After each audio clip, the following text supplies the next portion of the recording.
Joining us now live in studio, Carter Smith. Carter is a candidate for school board in Super Ward 6 in Norfolk. There's two candidates in this race. This is very interesting. I find this race fascinating. You're probably saying to me, why are you coming to school board race?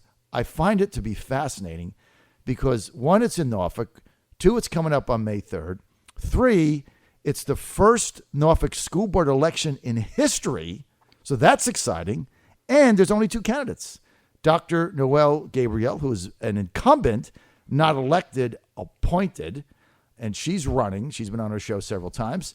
And Carter Smith, who is the other candidate trying to win that seat. And Carter is a friend of Speaker Bill Howells, which is a good thing. I'm a big fan of the speaker.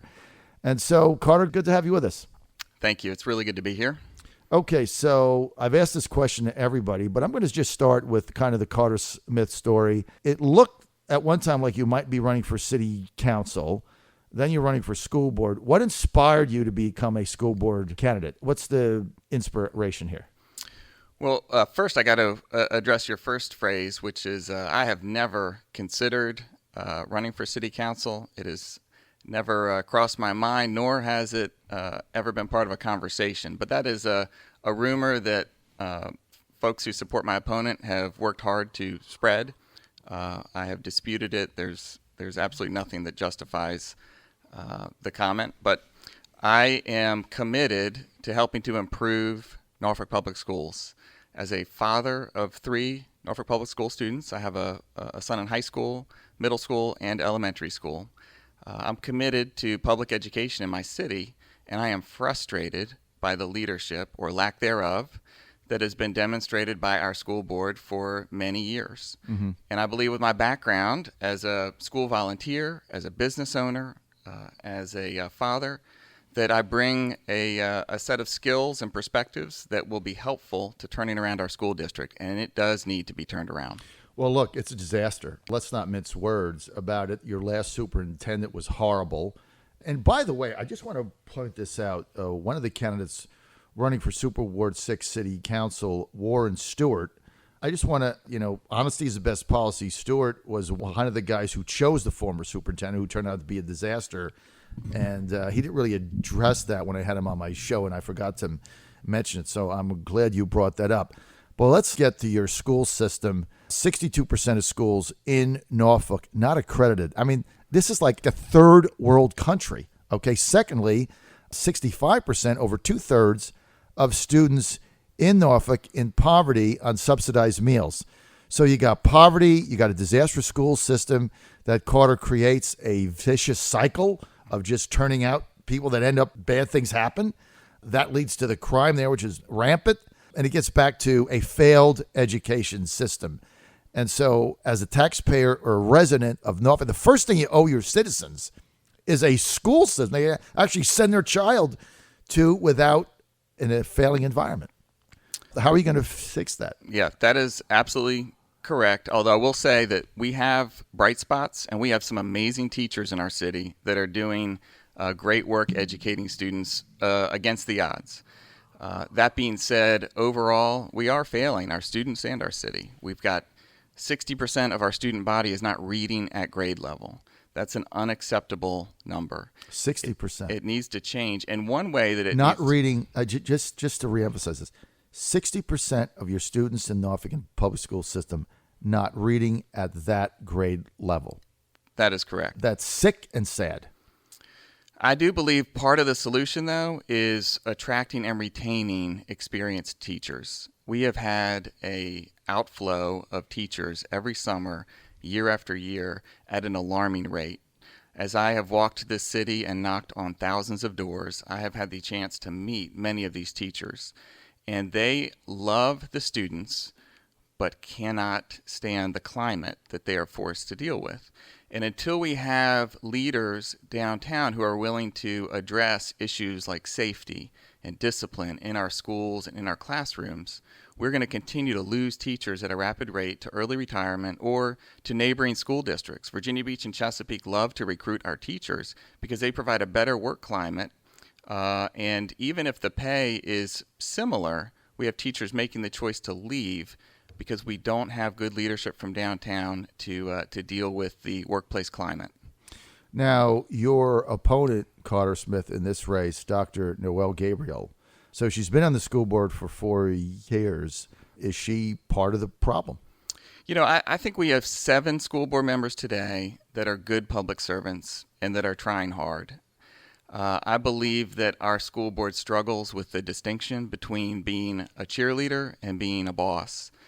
And there's a time and a place for both, but accountability is a big part of board governance, making sure that the data you're reviewing is accurate, and then making course corrections when the data is showing you that your current policies or your current direction is off. And we've struggled with inaction on that piece. We have struggled with just principles of accountability and transparency, which has served to keep us treading water. We're not improving.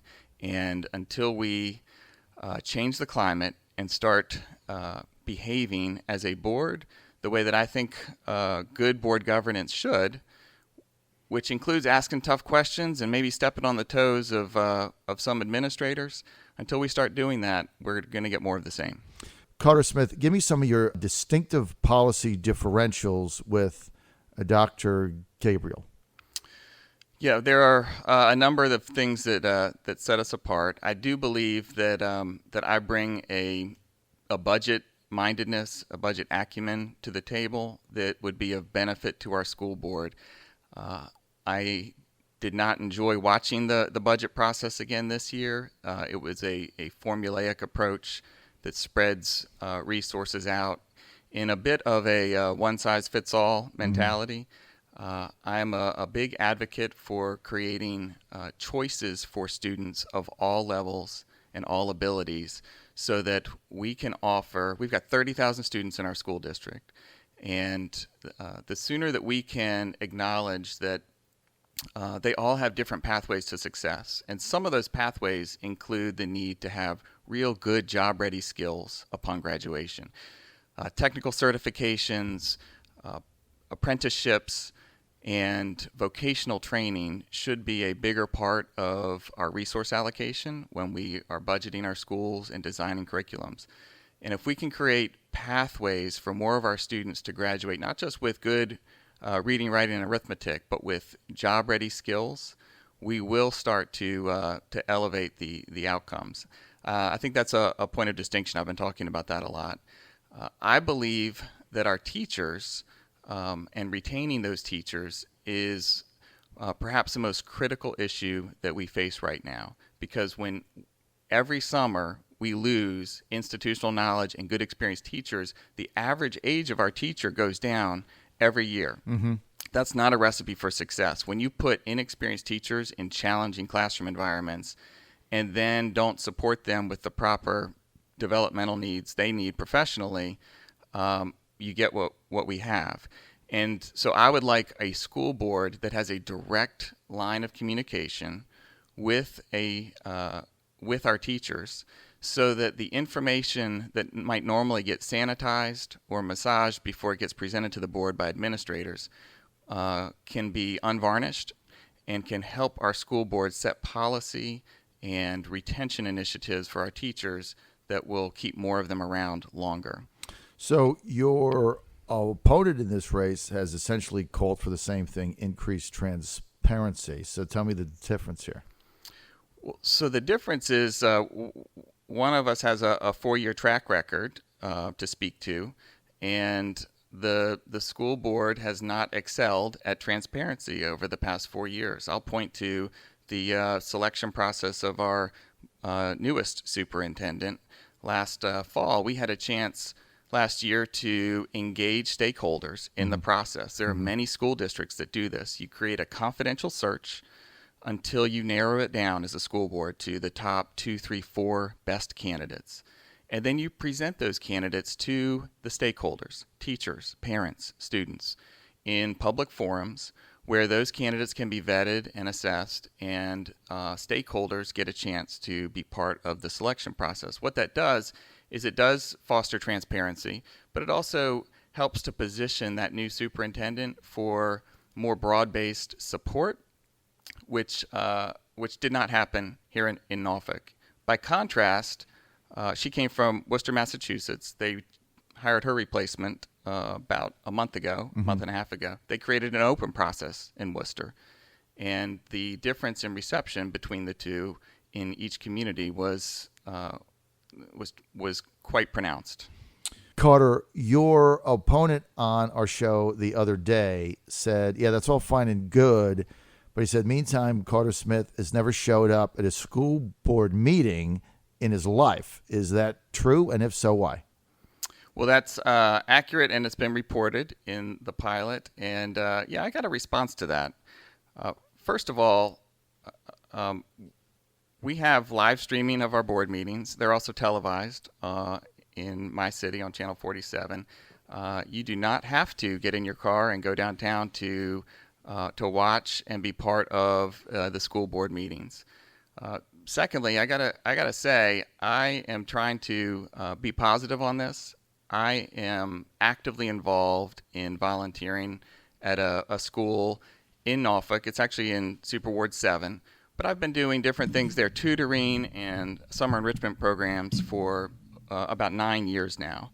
And when I take a week off from work every summer for 9 years to do that, I don't look around and criticize board members who aren't there helping out in this enrichment camp. Everyone has a role to play and ways to volunteer and pitch in.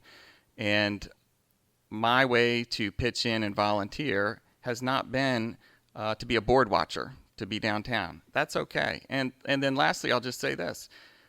If providing public comment before a school board or being a regular attender was a prerequisite for joining the school board, then my opponent would have been unqualified to join when she was appointed by City Council 4 years ago. Okay, so let's get to your own children in Norfolk Public Schools. Obviously, anybody out there says if you're running for the school board and your kids are in private school, there's just something the matter with that, okay? That's just me. I would not vote for somebody because they had no vested interest, and then it seems like a stepping stone. But your children are in Norfolk Public Schools. That is correct, and they always have been. My three boys are getting a good education, and my wife and I are big believers and proponents in public education. We believe that the education extends beyond the classroom to the experience, and that recognizing the gifts and talents of people of all types and walks of life is an important part of the education process. And I'm proud that my sons are getting that education today. Where do they go? One is at Maury, one is at Blair, and I still have my youngest at Larchmont. If you could, Carter Smith, tell our audience, what do you do for a living? I am the owner of a medical manufacturing company. It's a small business located in Norfolk. We make infection control products that hospitals use around the country to keep their employees and their nurses safe in the operating room. And how did you get involved in that? Well, I've got a broad business background. I spent 10 years with a large private company in Norfolk and got me really good experience at managing business units. And then I spent a number of years as an entrepreneur providing turnaround consulting practice to businesses in distress. So I have had a chance to help improve or fix companies that were on the brink. And it was through that process that I got more and more involved in the medical field and ended up with an opportunity to get into medical manufacturing. And I liked the idea of having a job that kept me locally based. The consulting was fun, but the travel was not. I've been there. We had a very large consulting company, my wife and I, for some time in the media industry. And I'd leave at 5 a.m. on Monday. I get back on Friday. You know, it's fun for a while, and then it gets very old, especially when you have small children. So I understand that. I've got 2 minutes. Give your vision to the voters in Super Ward 6. Why should voters in that district elect Carter Smith to the school board? Sure. In 2014, Norfolk citizens worked very hard to collect over 14,000 signatures in order to wrest control of their school board from city council and its appointment process to make it an elected office. This went to the ballot in November of 2014, where 85% of our electorate voted to approve an elected school board. So 35,000 residents of Norfolk voted in favor of it. I believe they did this because they are dissatisfied with the leadership and the climate downtown. I was surprised to be the only candidate in this very first school board election, to be the only candidate who is not an incumbent who's on the ballot. But that being said, that means I'm the only candidate who represents a viable change from the status quo of our school board. I'd like to be a vocal voice for positive change. I'd like us to address the issues that have gone neglected or unaddressed around safety and discipline in our schools, around differentiated services and teacher retention. And because of that, I think I'm the best choice for voters on May 3rd. Carter Smith, if people want more information on your candidacy, where should they go? Well, they can find me easily on Facebook, or they can visit cartersmithnorfolk.com. All right. We want to thank Carter Smith for coming in to the studio today. And he's running for school board in Norfolk, Super Ward 6. That'll be decided in a municipal election open to all registered voters. It's nonpartisan. And it is May 3rd, Tuesday, May 3rd. Circle that on your calendar. Also, Super Ward 6, 3 people running for city council: Andrew McClellan, incumbent Barkley Wynn, Warren Stewart. And then, of course, 3 people running for mayor: Senator Kenny Alexander, Sheriff Bob McCabe, and Councilman Andy Prodigiro. So, big election on Tuesday. We'll be covering it live, both there on Tuesday morning, Election Day, and then our special election night coverage starting at 6 o'clock on Tuesday. This is the John Fredericks Radio Network. We'll be right back. Stay with us.